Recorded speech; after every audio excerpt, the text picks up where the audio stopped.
Hi, my name is Yona. I'm the after school leader at Field Teen Center, and today I'm going to be talking about Bone Gap by Laura Ruby, a story about what it means to truly see another person and to be seen. I listened to it as an audiobook on the Libby app.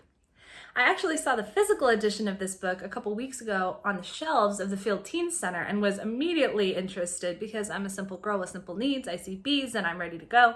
But I didn't have time to read it when I saw it, so I was really happy to see the audiobook on Libby. And I got more than I bargained for with this book in kind of the best way. I really liked this book, and I hope you will too. The story is set in Bone Gap, which is a weird small town that's actually weirder than it initially appears. For example, there are characters who believe that the cornfields are talking to them, and maybe they're crazy or maybe they're not. The story opens with Finn, who's a weird boy who lives in this small town, who doesn't really notice or pay attention to the same things that other people do, and has earned a reputation for being a space cadet, especially after Rosa disappeared. In all fairness, her appearance was also pretty mysterious. She just showed up one day in the barn on the property where he and his brother lived together. But everybody in the town loved her, including Finn and especially his brother. And Finn is the only one who saw what happened when she disappeared. And because he doesn't manage to describe the person who he says stole her and kidnapped her, nobody believes him. And so some people blame him, but most people are just like, well, this space cadet. So that's kind of what he's living with. And the story unravels both kind of how did Rosa get there, what's really going on with her, where is she, and what's going on with Finn, and what did he really see, what actually happened. I don't want to spoil the twist because it was a pretty good one. You can kind of see it coming if you know that this thing exists, because there's a lot of really good hints. But it was still pretty hard-hitting, and I was surprised not necessarily by the twist, but what characters did about it. And I do think a lot of people will be surprised by this twist. It's a good one. It's worth reading just to get to that part. But that's not the only thing that I think made this story interesting. So there is a lot of very surreal stuff happening, like the corn talking, Rosa's mysterious disappearance, and also the mysterious appearance of other things like a horse and a goat. And like jumping through kind of magical space-time on the back of this horse.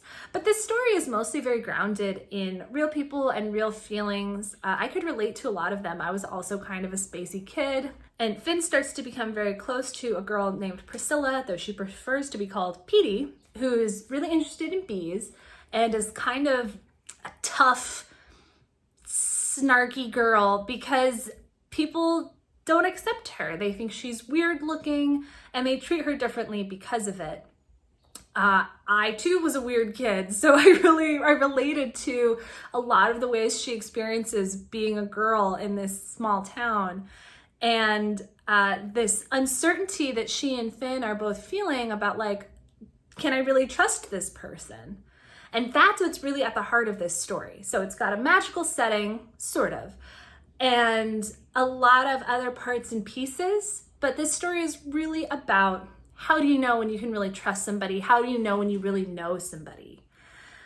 So I thought that the weird magical stuff was really well integrated. By the end of the story, it's like in your face and a lot, but I didn't feel like it came out of nowhere, which is a thing that happens a lot, in my opinion, in young adult novels that try to do surrealism. And I think that here, the surreal magic takes on this kind of mythic feel. So if you like fairy tales and you like interpersonal drama and angst and people who feel like they could be real people, there's a lot in this story that I think you'll like. I was also noticing that some of the themes in this story, if not like the setting and tone, really reminded me of The Forest of Stolen Girls, which is also fundamentally about how girls are treated in society because of their looks. And there's one character in particular that I thought was kind of oddly echoed between these two stories. So if you read one and you're looking for something else to read, you might check it out. They're very different kinds of stories, but there was kind of a common thread that I thought was interesting. The story also reminded me a lot of Dig or Ask the Passengers by A.S. King, who also has this kind of surreal style, but is writing about real characters experiencing real things. So if you like A.S. King's work, you'll definitely like this story. And if you've read Bone Gap and you're looking for something else to read, definitely go check out A.S. King. I think they have a lot in common. So if you want to get in touch with us, whether to get even more book recommendations or to tell us what you thought about this book, get in touch with us. You can DM us on Instagram, you can email us, and the links for both of those are in the description box. Thanks for watching.